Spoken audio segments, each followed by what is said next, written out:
তিনি সাজবেন না, গুজবেন না, তিনি চুল বাঁধবেন, এটা তো সম্পূর্ণ ব্যক্তিগত ব্যাপার। এখনো পর্যন্ত এটা আমাকে শুনতে হয় যে আমি আ নাকি ওনার রূপচর্চা করি।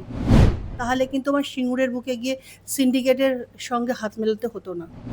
তার মানসিক দিক দিয়ে যতটা সে ক্ষতিগ্রস্ত হয়েছেন, সেভাবে তো তার চেহারা মুখে ফুটে উঠবে। আজকে হয়তো উনি যে পজিশনে ছিলেন সেটা নেই বলে আমি পাল্টি খাচ্ছি। এটা কিন্তু একদম ভাববেন না।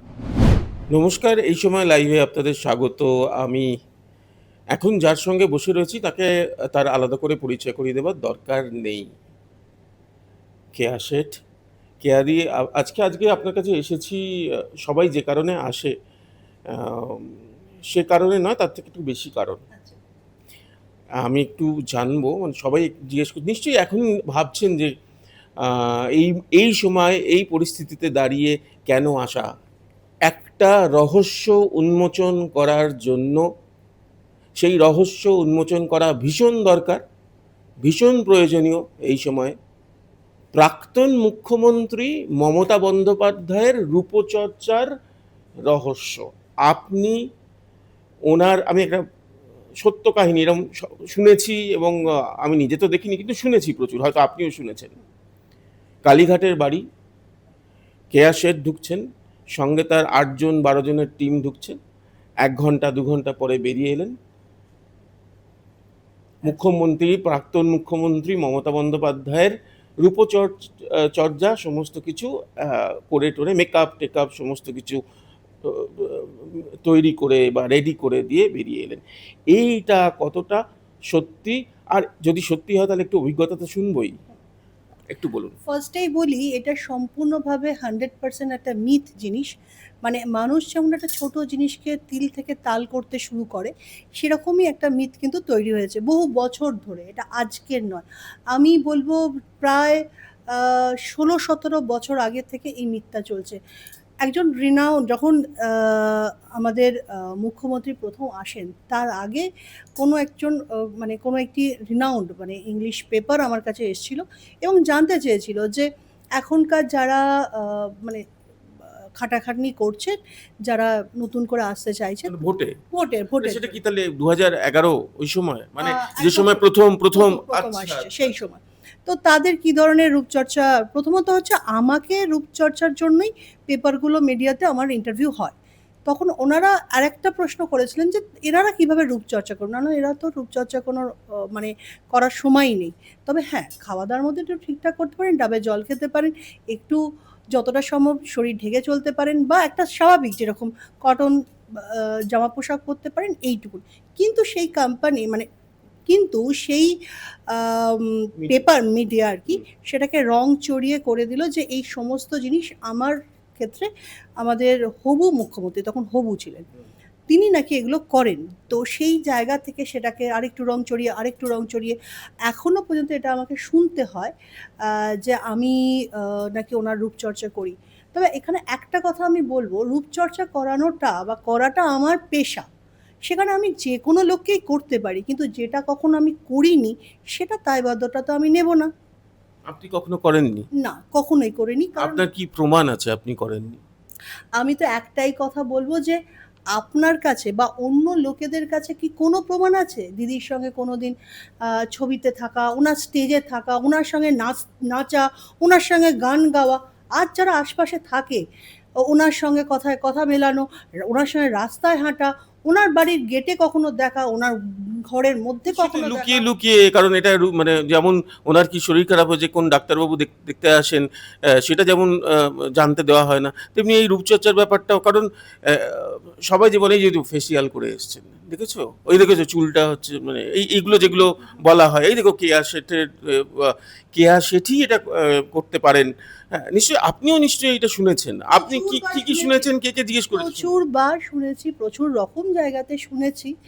আ কিন্তু এটা কখনো আমাকে কেউ জিজ্ঞাসা করেনি যে সত্যি আমি করেছি কিনা বা করি কিনা। এটা কিন্তু আমাকে কখনো জিজ্ঞেস করেনি। জাস্ট আজকে আপনারা উম আজকে এসে ১ম জিজ্ঞাসা করলেন বলে আমি একটা কিন্তু জায়গা পেলাম এটাকে না বলার। কিন্তু এমন লোক যারা দিদির সঙ্গে থাকেন বা দিদির একদম অপোজিট জায়গাতে থাকেন, তারাও কিন্তু এটা প্রচার করেছেন, বলেছেন। মানে কথার কথা এটা কিন্তু অনেকেই বলে মানে থাকেন। গসিপ গসিপ একটা গসিপ চলে না, থেকে শুরু করে করে সেটা একেবারে সত্য কাহিনী। সত্যি কাহিনীর মধ্যে চলে গেছে। এটা তো আপনার লাভই হয়েছে তাহলে। দেখুন লাভ দিদি, না ক্ষতি কোনটা হয়েছে? আমার লাভ তো কোনো কিছু হওয়ার কথা নয়। লাভ কি করে হয়েছে? বরঞ্চ আমি এটা বলব যে যেটা আমি করিনি সেটা আমি শুনতেও চাই না। আর যদি সত্যি করতাম তাহলে আমার কোম্পানিগুলো অনেক ঠিকঠাকভাবে চলতে পারত। আজকে যখন আপনি আমার মলেতে এসছেন, আপনি দেখবেন আমার মলে ঢোকার গেটটা, একদম গেটে ওইখানটা ডাস্টবিন তৈরি করেছে। ওটা কি ডাস্টবিন ফেলার জায়গা? একটা মল, একটা দোকান, তার দোকানের সামনেটা একটা ডাস্টবিন করেছে। দুনিয়ার লোক এখানে এঁটো কাটা তার যাবতীয় জিনিস ফেলে যাচ্ছে। আমি বহুবার এটা নিয়ে ওপরতলা থেকে নিচতলা পর্যন্ত যেখানে আমার যতটা যাওয়ার যোগ্যতা রয়েছে ততটুকু পর্যন্ত জানিয়েছি, কোনোদিন সেটা করেনি। আজকে আমার বারুইপুরে প্রায় ৭-৮ বছর ধরে আমরা চেষ্টা করছি ওখানকার কারেন্টটা নিয়ে আসার জন্য। আমার যতটা কারেন্ট, একটা স্বাভাবিক কারেন্ট, সেটা আমার কাছে রয়েছে। এর থেকে মিটার আমার বেশি লাগবে, কিন্তু ওখানে কেউ করে না। মানে সেটা কিন্তু আমি পাইনি এরকম। আপনি বলতে চাইছেন যদি সেটাই হতো, মানে আপনি যদি প্রাক্তন মুখ্যমন্ত্রী মমতা বন্দ্যোপাধ্যায়ের সঙ্গে রূপচর্চার ব্যাপারে এতটাই মানে একদম ক্লোজ ডোর তো হতে পারে, তাহলে এই এই ছোট ছোট জিনিসগুলো হতো। ছোট ছোট জিনিসগুলো তাহলে কিন্তু আমার সিঙ্গুরের বুকে গিয়ে সিন্ডিকেটের সঙ্গে হাত মেলাতে হতো না। হয়েছে? তাহলে কি অবস্থা? তাহলে আমার কি বলছেন? সিঙ্গুরের যে প্রজেক্টটা, আমি প্রথম ভেবেছিলাম যে সিঙ্গুরের বুকে তো কেউ যায়নি, বড় বড় কোম্পানি হয়তো আসেনি, কিন্তু আমার মতো একটা ছোট্ট পশ্চিমবাংলার একটা ছোট্ট সাধারণ গৃহবধূ থেকে যেখানে বিজনেসম্যান হওয়ার আমি যে নারী, সে গিয়ে একটা ছোট্ট কিছু করি, সেই করার উদ্দেশ্য কিন্তু আমি একটা প্রজেক্ট তৈরি করতে গেছি, কিন্তু সেখানেও কিন্তু সিন্ডিকেট আমাকে ছাড়েনি। তাহলে তো আমি এই জায়গাগুলো তো কাউকে বলার সুযোগ পাইনি এতদিন ধরে। মানে আপনার বা ক্ষেত্রে এই সমস্যাগুলো আমার ক্ষেত্রে হতো না যদি আমি ওনাকে গিয়ে দেখুন, যে বিউটিশিয়ান থাকবে সে একদম আপন লোক হবে, তাই তো? মানে আগেকার দিনে ছিল না, রাজার একদম আপন লোক হচ্ছে তার যে পরিচর্যা করে। তাহলে সেক্ষেত্রে কিন্তু আমাকে এগুলো ফেস করতে হতো না। এবং আমি তো ২টো ৩টে ৪টে কথা বললাম, কিন্তু প্রত্যেকটা জায়গাতে এরকম এরকম প্রবলেম কিন্তু হয়েই রয়েছে। আরেকটা ব্যাপার, এটা আপনিই বলতে পারবেন, যে ক্ষমতা হারানোর পর আর ক্ষমতা থাকাকালীন, মমতা বন্দ্যোপাধ্যায় ক্ষমতা থাকাকালীন যেরকম উজ্জ্বলভাবে আসতেন, তার দেখে বোঝা যেত যে তিনি মেকআপ করেছেন বা মেকওভার হয়েছে বা কিছু তো বটেই।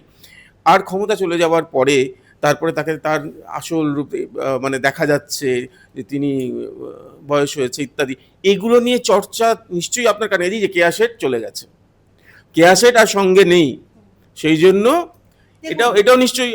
এটা নিশ্চয়ই, কারণ একটা মানুষ যে পজিশনে থাকে সেই পজিশনটা থেকে যখন চলে যায়, তার মানসিক দিক দিয়ে যতটা সে ক্ষতিগ্রস্ত হয়েছেন, সেভাবে তো তার চেহারা মুখে ফুটে উঠবে, সেখানে কে আসে থাকুক আর না থাকুক। আর একটা কথা আমার সবার উদ্দেশ্যে একটা বলার উদ্দেশ্য, আমি কোনো পার্টিতে কোনোদিন আমার কাছে দেখবেন না যে কোনো পার্টির মঞ্চে আমি কোনোদিন উঠেছি, কোনো পার্টির নিয়ে কোনোদিন কথা বলেছি। কিন্তু একটা সাধারণ মানুষ, সেটা সাধারণ মানুষ হতে পারে, সেটা ভিআইপি কোনো মানুষ হতে পারে, বা পার্টিকুলার আমাদের যে কোনো মন্ত্রী হতে পারে, তার পার্সোনাল জিনিস, সেই তিনি সাজবেন না গুজবেন না, তিনি চুল বাঁধবেন নাকি তিনি কি বাড়িতে খাবেন, বা কোন ডাক্তার তাকে মানে তাকে চিকিৎসা করবেন, এটা তো সম্পূর্ণ ব্যক্তিগত ব্যাপার। কেউ না কেউ তাকে তো মানে তার অসুখ বিসুখ হলে কোনো একজন ডাক্তার দেখবেন। আমাদের প্রাক্তন মুখ্যমন্ত্রী অবশ্য নিজেকে প্রমাণ করতেন উনি কিছু করতেন না, কিন্তু যদি সত্যি সত্যি উনি কিছু করেন তাহলে কারোর কিছু তো বলারও থাকতো। আর সে ব্যক্তিগত ব্যাপার। আর উনি কোথায় করেন কি করেন সেটা উনি জানেন। আর আমার প্রোডাক্ট সারা ভারতবর্ষের জুড়ে ছড়িয়ে রয়েছেন। উনি যদি বাইরে থেকে কিনে উনি বাড়িতে বসে কিছু করেন কিনা সেটা আমার কাছে কোনো নলেজ নেই। বুঝতে পেরেছি। তাহলে এতদিনে জানা গেল যে এই পুরো ব্যাপারটা গসিপ, এই পুরো ব্যাপারটা গুজব। আপনি কি বলবেন একবার? এখানে আরেকটা কথা বলা আছে, এটা কিন্তু অন্যদের সঙ্গে কিন্তু একদম গোলাবেন না। যে এতদিন ধরে আমি হয়তো তার রূপচর্চা করেছি, আজকে হয়তো উনি যে পজিশনে ছিলেন সেটা নেই বলে আমি পাল্টি খাচ্ছি, এটা কিন্তু একদম ভাববেন না। কারণ আমি সেদিনকেও ওনার সঙ্গে ছিলাম না, আমি আজও ওনার সঙ্গে নেই। আর আমার সঙ্গে ওনার সঙ্গে কখনো কখনো কেউ কোনো সময় কিন্তু এক জায়গায় কখনোই দেখেননি। এবারে আমি অন্য একটুখানি প্রসঙ্গে আসি। আমি বুঝতে পেরেছি, আর তো বলার দরকার নেই। এরপরে যারা এরপরে যদি প্রশ্ন ওঠে আর কিছু বলার নেই, কারণ এই প্রথম আপনার মুখ থেকে সরাসরি এই ব্যাপারে আপনি বললেন, এবং এর থেকে বড় কিছু আর হতে পারে না। বলতে চেয়েছিলাম, কিন্তু এমন এমন তাবড় তাবড় লোক তাদের কথার মধ্যে, তাদের আচ্ছা। বক্তৃতার মধ্যে এই কথাটা বলেন, যাতে আমি তাদেরকে গিয়ে কিন্তু চার্জ করতে পারি না। মানে সেটা সম্ভব হয়নি। বা অন্য লোক অনেকেই ওনাদের কথাগুলো খুব সহজে বিশ্বাস করেন। এগুলো যদি ওনারা বলে থাকেন না জেনে বলেছেন, বা কেউ হয়তো জেনে মিথ্যে কথা বলে গেছেন।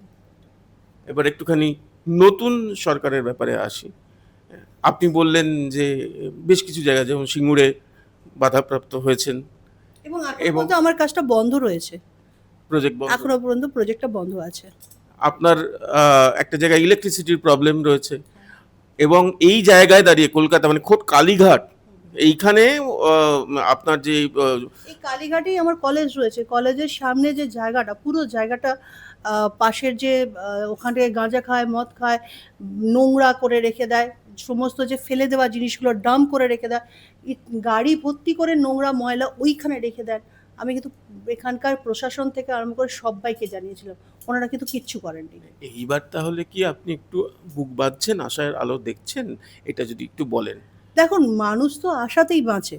তো যেটা বা পাইনি, আপনি পাইনি। নতুন সরকারের কাছে নতুন সরকারকে অন্তত এটা বলব যে আগের সরকার যেটা কিছুই করেননি, উনি হয়তো বড় বড় শিল্পপতিদের উদ্দেশ্যে হয়তো ভেবেছিলেন, কিন্তু ছোট ছোট শিল্প যারা করছেন না, মানে ছোট ছোট যারা, তারাও মিলে কিন্তু অনেকটা।